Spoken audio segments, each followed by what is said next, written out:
'Cause you need to get back in the arms of a good friend. And I need to get back in the arms of a girlfriend.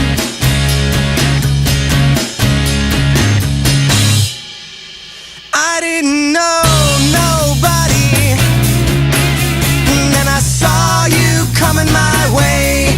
Well, I didn't know nobody, and then I saw you coming my way. Don't you need to get back in the arms of a good friend? Oh, 'cause honey, believe me, I sure love to call you my girlfriend.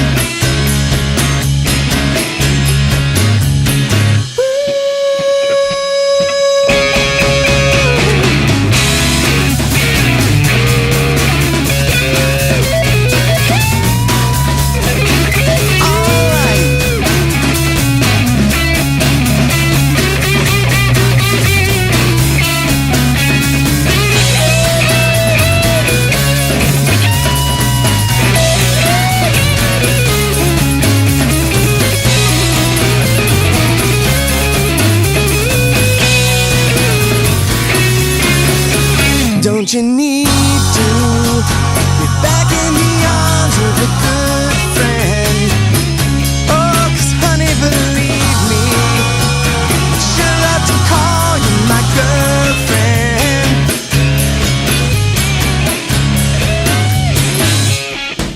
'Cause you got a good thing going, baby. You only need somebody to love. Well, you got a good thing going. You're only looking for someone to love. 'Cause you need to get back in the arms of a good friend.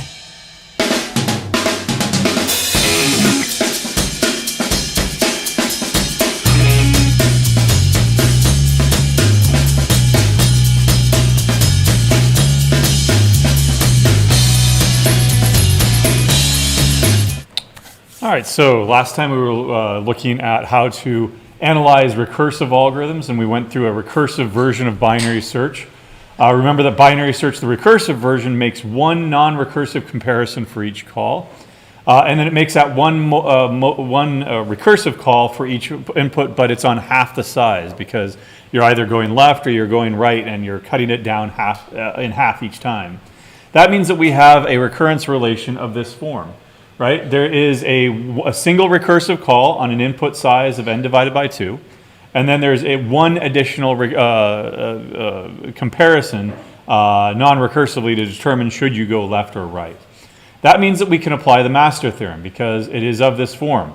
A times t of n over b plus some function of n. And in this case, we can identify those values, right? We remember that we've got, c sub n is c sub n divided by 2 plus 1. So out front here we have a as 1 implicitly because we don't usually write 1 as coefficients. B of course is 2, right there. And now what is c, or what is d in this case? D in this case, right? That means that we're looking at this function right here, and this is a function, right? If we were to say that 1 is big O of n to the d, what d is that true for? Or it's most true, of course it's true for a lot of d's, right? It's true that it's n to the 100, big O of n to the 100. It's big O of n squared, right? It's even big O of n1, but that's not the tightest bound. The tightest bound here is going to be when d is 0. Because if I've got n to the 0, what is that going to be? Just 1. Right? Just like anything to the 0 is 1. So in this case, d is going to end up being 0. Now I need to apply the master theorem by looking at one of these three cases. What is the relationship between A and B to the D? Well, in this case, we've got A as 1, and, let me go ahead and leave that as a mystery for a second. 2 to the 0, right? 2 to the 0 is again going to be 1, so 1 is equal to 1, and we have that case 2 applies, and so what we do is we apply that it's big O of n to the d log n. But what is n to the d again? Well, if d is 0, then n to the d disappears, and we're left with log n. This is the exact same analysis, or the exact same results at least, from the non-recursive version analysis that we looked at. So by the master theorem, A is equal to 1, B is equal to 2, and D is equal to 0. So by case 2, we have that C sub n is big O of, that's the number of comparisons made by binary search on an array of size n. It's going to be log, and we don't write our bases because they're implicit. Log base 2 of n. Okay? That's why it's so fast, right? Usually, you're not going to find anything other than something that's based on binary search or similar to binary search that is going to be just as fast, right? Because generally what you have is you have input, and there are n things. You're going to have to process all of that input. So generally what you're looking at is a minimum of linear. But in this case, we can do it in less than that. But that's only because of the assumption on what the array is. It is sorted. If the array were not sorted, we would have to rely on linear search instead. So we're exploiting the fact that it's structured, that it's already sorted. Right? We're going to look at two more examples here, and then we'll recap everything. The next one I want to look at is merge sort. All right? Here's the basic idea. So what we're going to do is we're going to split the input array. And again, we're just sorting it. So here's n elements. They're unsorted. We're going to split the input array, you can call it collection, whatever, into two equal parts. Now, it's not always going to be nice and split because you could have 5 elements and 3 would go over here and 2 would go over there. But that's the basic idea. We're going to do that first. All right. Then continue until, this is the recursive part, until you have a sub-collection or a subarray of size less than or equal to 1. Now, why is that your stopping point? If I have an array of size 1, do I have to sort it? There's only one element there. What would you do? You wouldn't swap it with anything. You wouldn't move it at all. What if I had an array of size 0? Well, by definition, also that's sorted. So that's the lowest that I'm going to go. Now, as I return from the recursion, what I'm going to do is I'm going to merge. I've got a sorted array over here and a sorted array over here. And what I'm going to do is I'm going to merge them together by interleaving elements appropriately. All right? Now, let's look at an example to understand the idea, and then we'll look at the pseudocode that achieves it. All right? So I'm just going to go ahead and write out a random array here. 1, 8, 7, 4, 3, 9, 5, 2. There we go. And I didn't mean to put a gap in there, but there we go. All right, so this is our array. And what we're going to do is we're going to break that array into two roughly equal parts. One containing 1, 8, 7, 4, and one containing 3, 9, 5, and 2. All right, so there's my array over there, there's my array over there. I continue to do that recursively. 1, 8, and 7, 4, and I won't draw it as nice everywhere. 3, 9, and 5, 2. And comma, comma, comma everywhere if you want to keep them separate.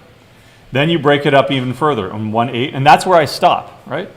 Because by definition, an array of one element is sorted, okay? And then what I do is I start returning from the recursion. And as I return, I'm going to merge these two things together into a sorted array. So 1 and 8, that'd be fine. Here, 4 and 2, right, or 4 and 7, excuse me. That would be merged into 4 and 7. This would be merged into 1 and 8. This would be merged into 3, 9. And this one would be merged into 2 and 5. Right? Fast forward, fast forward, fast forward. Let me show you something on a substantial input here. So 1, 4, 7, 8. 1, 4, 7, and 8. It's now been merged into an array of size 4. And on the other side, we've merged it into an array of 2, 3, 5, 9. 2, 3, 5, and 9. There we go. Okay. So now what we're going to do is we're going to have to merge these two things together. I'm going to call this A, and I'm going to call this B. And I'm going to merge it into an array of n elements called C. Right? Now the way that I'm going to do that is I'm going to keep track of 3 index values here. I is going to be kept track of on B. J is going to be I is going to be keep track of A. J is going to be tracking B, and then K here is going to be tracking C. Right? Now on each iteration, what I do is I look at I and I look at J and I see which one should I copy down to C. And I've got 1 and 2 here. So 1 is obviously less, and so what I'm going to do is I'm going to copy it down here. Now to set myself up for the next iteration, for the next loop, right, I'm going to advance I to the next element because I already copied 1, and I'm going to advance j here to the next spot so that I can copy something over. Now in this instance, I'm looking at 4 and 2. Now which one wins out? Because 2 is less, it'll be copied over. And instead of advancing I, now I advance j. I still advance k over here because I'm copying something, one element on each iteration. In this case, I'm going to go ahead and copy over 3, right, and advance again j and k. Right. All right, I think we can fast forward here a little bit. 4 will get copied over from A. 5 will get copied over from B. Then what gets copied over? 7, 8, because we're looking over here at 9. And so 7 and 8 get copied over. I'm fast forwarding here. And what happens once I've copied 8? I now falls off the end of the array. So I'm going to have to be careful with that with my pseudocode because I want to make sure that if that happens, I stop copying things from A. Now, consider over here. Do I need to make any comparisons with 9 in order to blindly copy it over? Nope, because there's nothing left to compare it to. What if there are a whole bunch of other elements over here? 10, 11, 12, 25, right? All I have to do is just blindly copy them over. I don't have to make any comparisons whatsoever, right? This is called the merge procedure, okay? So that's how it works. Let's go ahead and take a look at the pseudocode for all this. There are going to be 2 parts. The first part is going to be the actual main part of merge sort, right, where we're actually doing the recursion. Let's walk through that very briefly here. We're given an element. We're given a whole bunch of elements from L to R, right, and indices L to R implicitly, right. When do I stop merging? This is merge sort. Yeah, it was right. So L and R are over here, right. As long as L is less than or equal to R, I need to split it up into 2 parts, right. And then that's what I'm doing in here. I'm looking at the middle index here, and then I'm merging from L up to M, and then I'm merging from M plus 1 up to R. Right? So basically, I'm cutting it in half. Here's L, here's R, here's M. Right? Everything here goes to this function call. Everything over here goes to this function call right here. That will return 2 sorted arrays, L and R. Just like I did over here. I called them A and B, but let me go ahead and rename them to L and R. Right? That's what I was referring to there. I think we refer to them as A and B elsewhere, though. Okay. And then I need to merge them together, and that's the process that I just went through over here. By looking at keeping track of I and J and K and copying things over. Okay. All right. When do we stop? We stop. This no longer happens if L now exceeds R, is greater than or equal to R. Right. What happens there? L and R, they've met in the middle. How big is my subarray now? Just 1 element. Or they've gone past each other and I've got an empty array. That can happen if you don't have an even split. How do you split 5 things into 2 portions? Well, now you've got 3. How do you split that into 2 portions? Well, now you've got 1 and 2. And how do you split that? And then what about that 1? How does that get split, right? So sometimes you might end up with 0 elements. Right? At the end, we output A. We now need, this is a recursion, right? This is calling itself right here. But now we need to look at this merge subroutine, okay? So let's go ahead and look at that. I'll pull that up right here, right? It's a little bit more complicated, right? But that's because what we were doing over here was a little bit more complicated. I'm keeping track of, again, I, J, and K here, right? So there's I, J, and K. We start them all at 1 here. Right? This is A is our new empty collection of size n plus m. Right? L and R are of size n and m respectively. And here's the main loop that is copying things over. First of all, you need to make sure that I and J have not fallen off the edge of your arrays. Right? Remember that when in our example here, once I fell off the end, we stopped doing this and we switched over to something else. We just copied everything over here. Okay. That's what this while loop is doing right here. Now, if the one in the left partition is less than or equal to the one in the right partition, then that means that we copy over the one in the left partition here. We also increment our I, because as I was moving along, I incremented the I. Otherwise, we do it from the right partition. We copy R sub j and then increment j here. That's the main loop here. Now, at that point, we've broken out of this loop here, so at least one collection is empty. We can simply just blindly copy the other. We could have set this up as an if-else if statement, like if the first one is now empty, right, I has fallen off, then go ahead and copy the second one. If the second one was empty, j has fallen off, then go ahead and copy the first one. But these two while loops serve that purpose. As long as I is less than or equal to n, in other words, you still have things to copy over in the left partition. Go ahead and copy it over. Go ahead and blindly increment I, blindly increment k. Oh, and by the way, we were always incrementing k up here. Right? Otherwise, go ahead and copy over everything from the right partition. Increment j, increment k. Right? There is the process for what we did over here as a demonstration. What we need to do now is we need to analyze this. First of all, let's keep it simple. Let's go ahead and consider just this subroutine right here. In other words, this part right here. How many non-recursive, this is a non-recursive, how many comparisons does that subroutine make? All right. Now it's not all straightforward here because I've got a bunch of I've got a while loop, right, on two variables. I'm not making any comparisons down here, so I'm not even going to consider those. Right? I've got a while loop that actually those are necessary for the control structures of the algorithm. My real comparison here is right here, when I'm comparing the thing in the right partition with the thing in the left partition. And depending on which one is lesser, I go ahead and copy over one or the other. Right?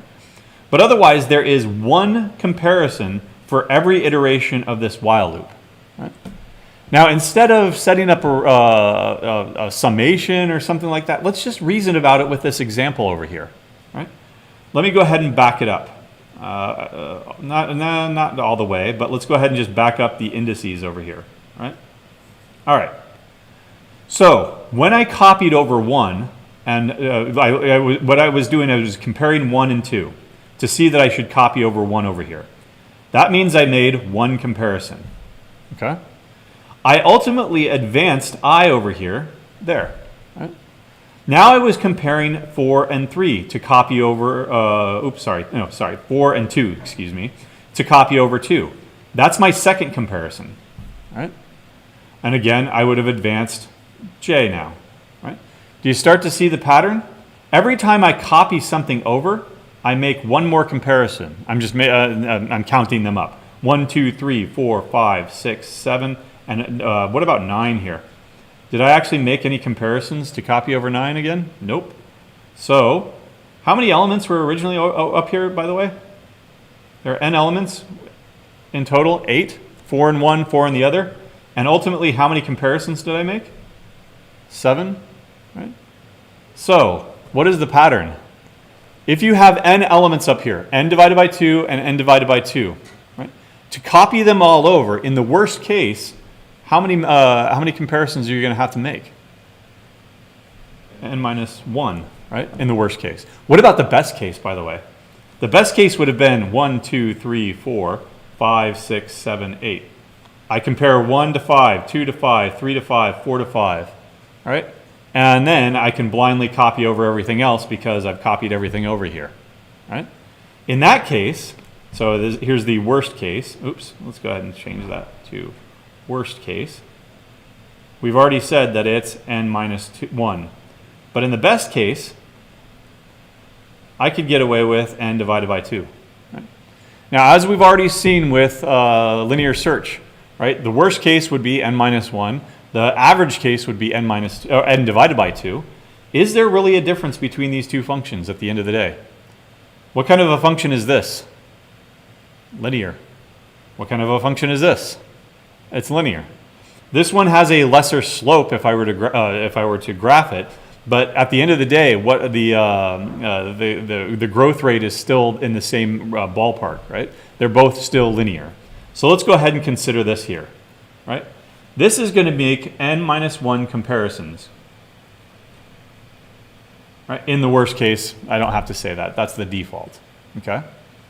So let me copy that over here. Right? This is going to make n minus 1 comparisons. Right? Now we have to set up a recurrence relation here, C sub n. That's going to be the number of comparisons by merge sort for an input of n elements. Right? Now I need to set that up. Well, first of all, I already know that there's n minus 1 non-recursive comparisons. Okay? But I'm also making, let me highlight it. I'm also making one recursive call here and one recursive call here. Right? So tell me about that first recursive call. I'm making a recursive call to merge sort on an array of what size? Well, if I split it up in half from L to M and from M plus 1 to R, then each one is roughly n divided by 2. Now again, if it's 5, you can't divide that evenly. One will have 3, one will have 2, but it's roughly the same. Right? And what about this one right here? Same thing. C sub n divided by 2. So there we go. Right? All we have to do is simplify that and apply the master theorem now. Once again, it's going to be C sub n is equal to, I'm going to combine those two recursive calls because they're the same, or we made them the same. And so, all we have to do now, again, is the master theorem. Let me go ahead and pull it up just so we can see it again.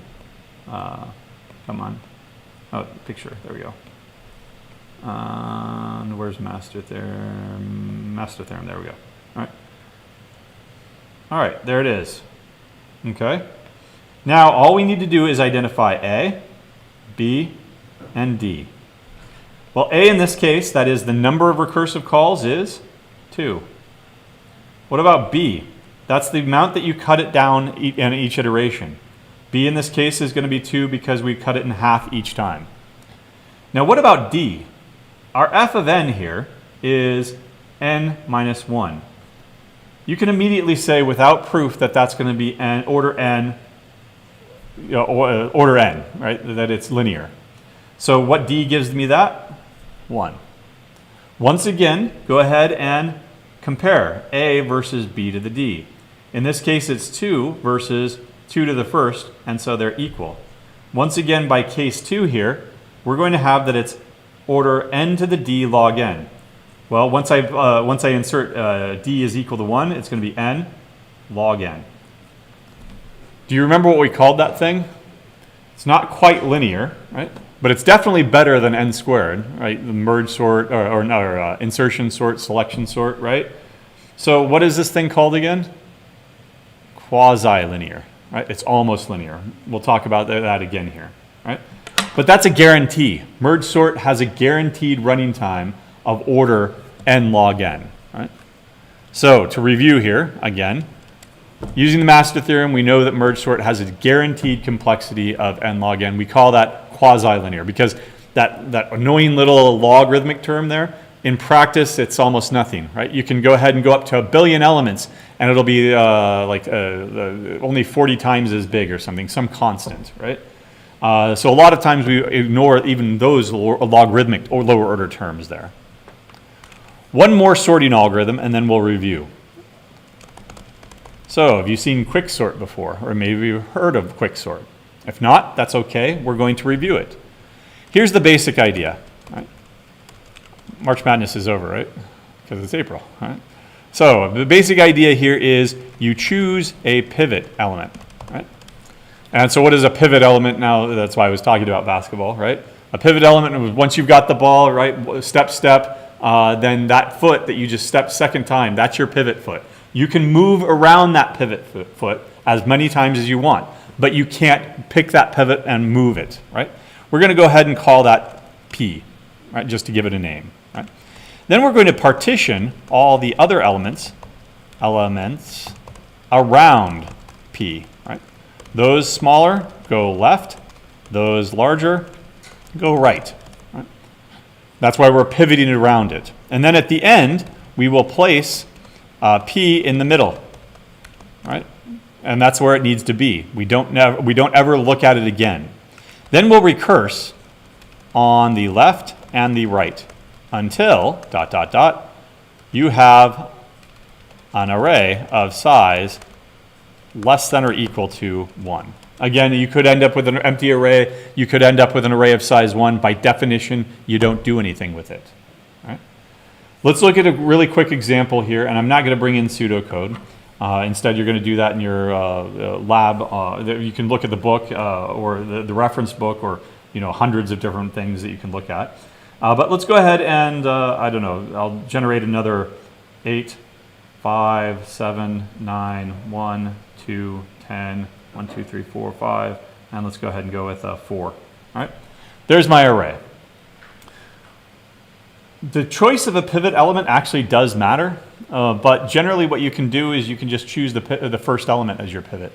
Sometimes people choose the last element as the pivot. It depends on the implementation. The ideal pivot choice, though, is going to be the median element. We'll talk about that at the end. Right? So here's P. And now what I'm going to do is I'm going to go through the rest of the array here, right? Each one of these things. And if it's less than 8, it's going to go left. If it's greater than or equal to 8, it's going to go to the right. Right? All right, so 5 and I can show you an in-place version of this where you basically keep track of I and j over here. And then you move them until you find two things that are out of order, and you just simply swap them. I'm not going to go that deep here. Instead, what I'm going to say is, 5 is less than 8. Oops, let's go ahead and go with black. There we go. 5 is less than 8, so it goes to the left. 7 is less than 8, so it goes to the left. 9 is greater than 8, so it goes over here to the right. 1, 2, 10 goes to the right, and 4. Right? I didn't miss anything, right? 1, 2, 3, 4, 5, 6, 7, 8. Yep. Now, where does 8 belong? Right here in the middle. Fix it. It never moves again. Everything over here is less than 8, or less than or equal to 8. Everything over here is greater than 8 or greater than or equal to 8. Right? 8 is where it needs to be. Now I would recursively go on the right and recursively go on the left. Right? When I go to the left, I choose a pivot element of 10, and I simply put 9 over here and 10 over here, and it's done. Right? I'm done with more than half of it with only 2 recursions here. Otherwise, if I choose 5 over here, right, then I have to recurse around it. So 7 goes over here, 1, 2, 4, and 5. When I recurse on the one with just 7, I don't do anything because by definition that one element is sorted. When I recurse over here, though, I end up not making any more changes. Damn, that was quick, right? That's why it's called quick sort. Right? Actually, it's called quick sort because we'll do the analysis here in a second. But let me go ahead and back up here, and let's reason about how many comparisons this actually makes here. All right? So I'm going to compare 8 to 5 to see that 5 goes on the left. There's 1. I'm going to compare 8 to 7 to see that it goes on the right, on the left. Excuse me. There's a second one. 3, 4, 5, 6, 7. How many elements were there originally?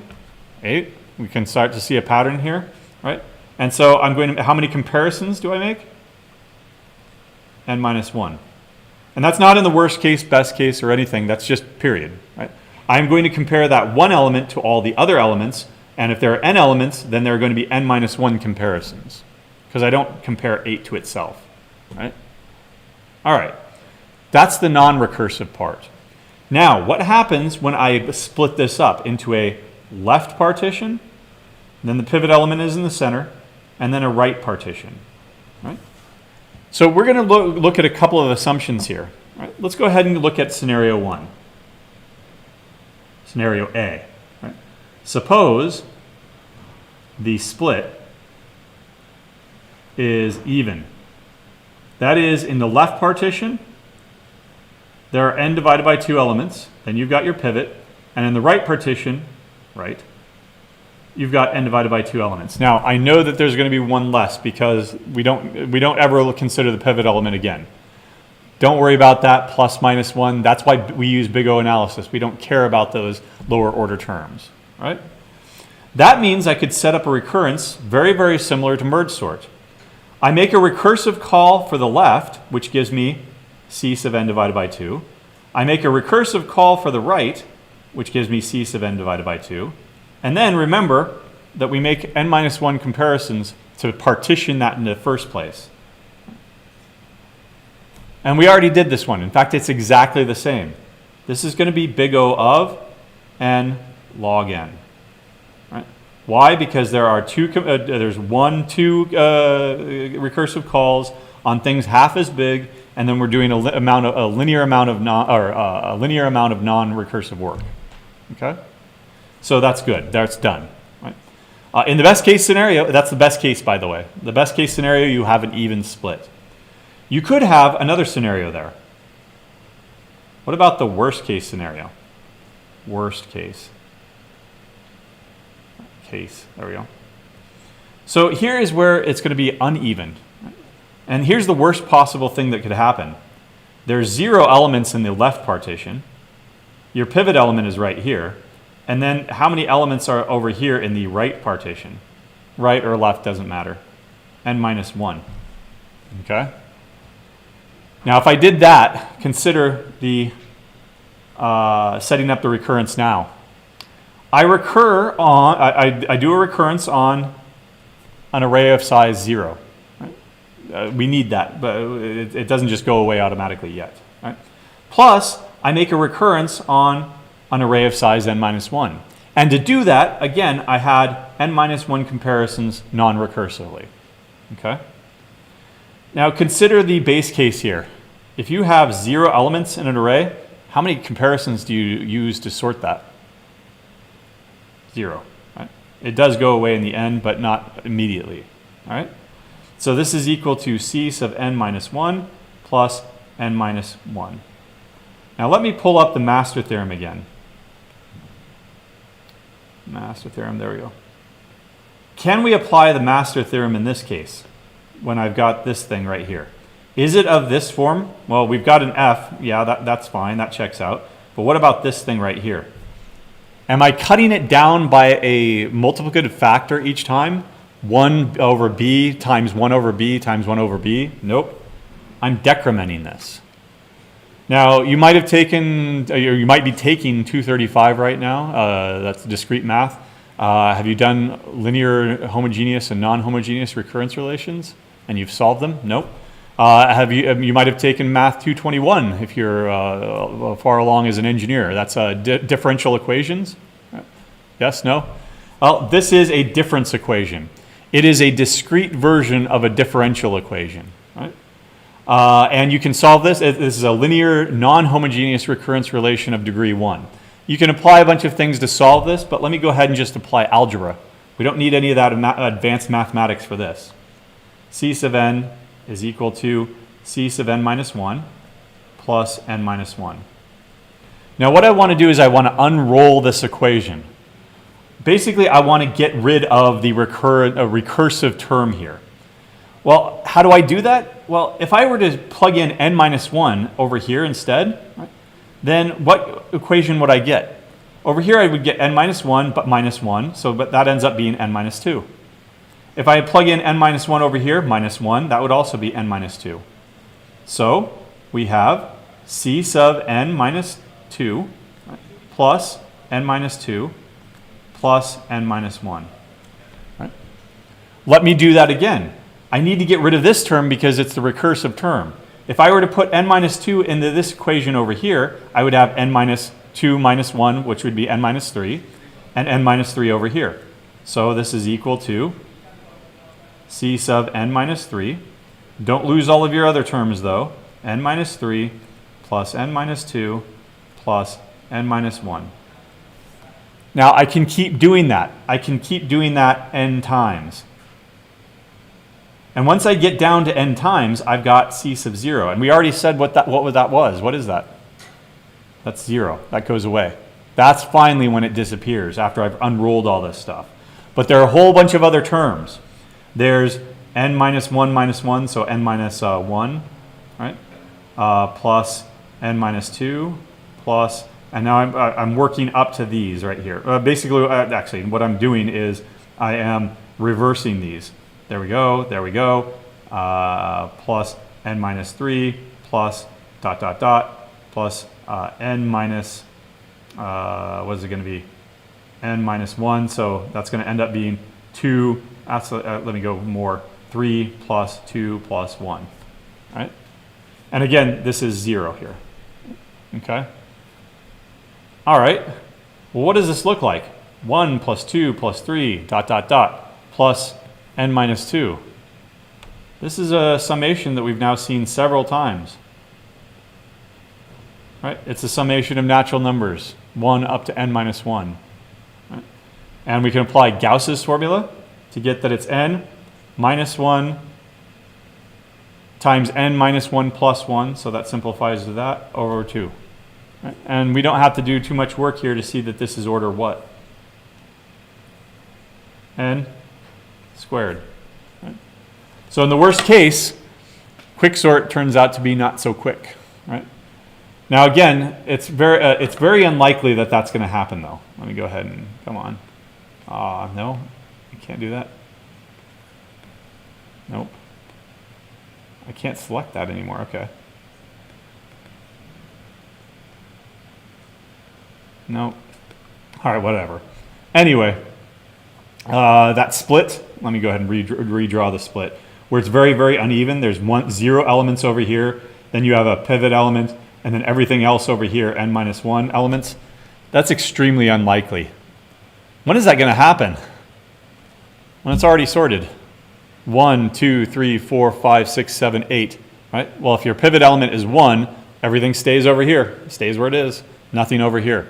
2, everything stays over here. 3, everything stays over there. Right? In other words, if it's already sorted, there are some other configurations actually that'll happen too. If it's in reverse, or if it's sorted but interleaved, right? Those are all the worst case scenarios. But it's going to be very, very uncommon, right? But still, it's something that you have to think about, right? So in the best case, quicksort is still going to be order n log n. Remember, that's quasi-linear. However, in the worst case, it is order n squared. All right, there we go. Okay. That's when it's a bad, uneven split, right? Uneven partition. Okay. So, those of you coming from a C background, how did we sort things in C? What was that function called? Oh, we used a comparator, but we gave it to another function to actually sort. It's called something sort. It's called Q sort. What do you think the Q stands for? Or at least it stood for when it was originally created? Quicksort, right? Now, today's implementations are probably not quicksort. In fact, there's no implementation that I know of that is a pure implementation of quicksort or merge sort. Instead, in practice, what you do is you do a hybrid sorting algorithms, right? So first of all, let's go ahead and review, right? That selection sort was very, very bad, right? Terrible time. And remember that it's terrible time because, again, if we look at what happens with n squared algorithms with 1 billion elements, you're looking at decades, right? Selection sort has that runtime. Insertion sort also has that runtime, but in practice, it's kind of good because there's actually a 1/4 hidden constant sitting out front. It's kind of twice as fast as selection sort. Quick sort, again, it could be quick, but you're rolling the dice basically. Merge sort was always guaranteed to be order n log n, but it does require additional space. Remember, we had these A and B, and we copied it over to C, right? Or L and R, and then we copied it over to A or something, right? That means that we had to copy it over. Means extra additional space. There are ways that you can mitigate that, though, right? Those coming from a Python background, or we already mentioned it here, C, right? Q sort, right? Here, I'll emphasize originally, was a quick sort implementation, right? However, it likely simulated the recursion, because recursion is actually really, really expensive if you get down to it. You're making function call, function call, function call. You are abusing the stack space. So it's simulated recursion by using simply an in-memory stack, like we've already seen. You can create a stack, and then you can push things and you can pop them. Right? The call stack, remember that that's really, really limited. That's like 4 megabytes or something, right, or less. Right? So you would not be able to sort a lot of things. You would not be able to have a deep recursion. You would be abusing the call stack if you did this. And so it simply simulates recursion. Those coming from a Python background, right? What sorting algorithm or what sorting function do you usually use in Python?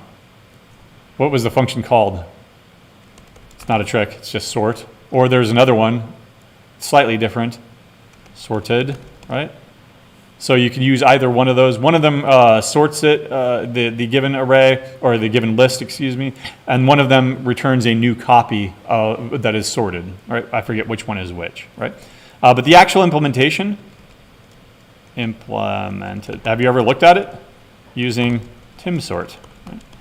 Timsort is something that we're not going to cover, but it's basically merge sort, but it's a bottom-up merge sort. It's not a top-down, a recursive merge sort.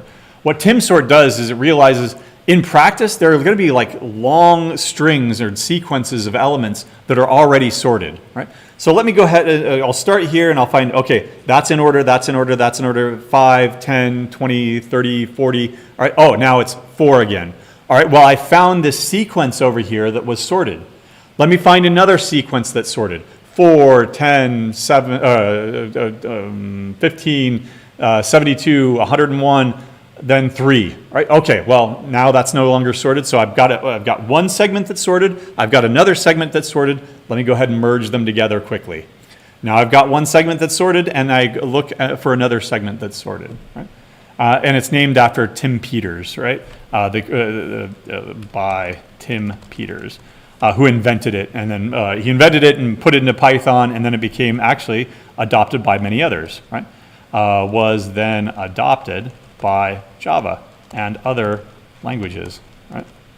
Okay, but otherwise, usually languages use some sort of hybrid sorting, right? So on small, let me go ahead and put that into quotes there. Small inputs, a slow algorithm may be quicker. Right? We saw this with our analysis. Remember that n squared and that that 100 n squared plus n and n cubed. For small inputs, actually the n cubed, that graph was below the n squared graph. So what we could do is we could say, all right, well, if it's smaller than that, well, we'll go ahead and use that slow sorting algorithm or that slow algorithm. Then on large inputs, we use the faster algorithm. And then we switch off. We switch to the slower once the recursion has cut it in size to the small input. Right? Now let me show you what I mean by that over here in Java. I've got it over here. There it is. All right. Very slowly. All right. Collections.sort. Let's go ahead and take a look at that. All right. Come on. There we go. So it's going to go list.sort. Let's go ahead and take a look at that. There we go. And then it goes arrays.sort. What it does is it dumps it to an array, right? And then it comes over here. There. I told you that at one point Java adopted timsort, right? And so that's what timsort is doing. We're not going to get into that one, but there's also this legacy merge sort. Up until that time when they adopted timsort, they were using this legacy, this merge sort, this hybrid merge sort. Right? Let me go ahead and look at that. Right? And let's go ahead and look at this implementation here. Right? All right, here's the actual implementation of merge sort for them. Right? Well, first of all, it checks to see how big the length is. If the length is less than the insertion sort threshold, what does it do? It uses insertion sort on small arrays. Otherwise, and then it returns, otherwise it recursively sorts half of the destination into source. In other words, it does merge sort. Merge sort on the left, merge sort on the right. Right? It's a little bit more complicated because it's actual code, but whatever. Right? So what is that threshold? Right? Old school Java. How big of an array, or how small of an array did it have to be in order to switch over to insertion sort. Just 7, right? So if you had an array of size 1,000, it would cut it down, cut it down, cut it down until it got to an array of size 7 or less, right? Or less than 7, so 6 or whatever, right? And then it would simply just do insertion sort on this small array because they determined at that point in history or whatever that was the cutoff. That if you tried to sort anything that was 6 or smaller using recursion, right, then you're paying more for the recursion than you are for the comparisons directly. Right? And so that's why a lot of actual implementations are some sort of hybrid. You don't actually recurse all the way down to 1 or 0. You recurse down to 6 or 5 or 20 or something like that. And then you tune that to find out what's the fastest in practice. Right? That concludes algorithms and algorithm analysis. When we come back on Monday, we'll start on the last module for this course, talking about data structures and algorithms based on trees and tree-based data structures. So we're going to look at trees, we're going to look at binary search trees, binary trees, and then binary search trees. And that'll take us all the way to the end. All right? All right, see you on Monday.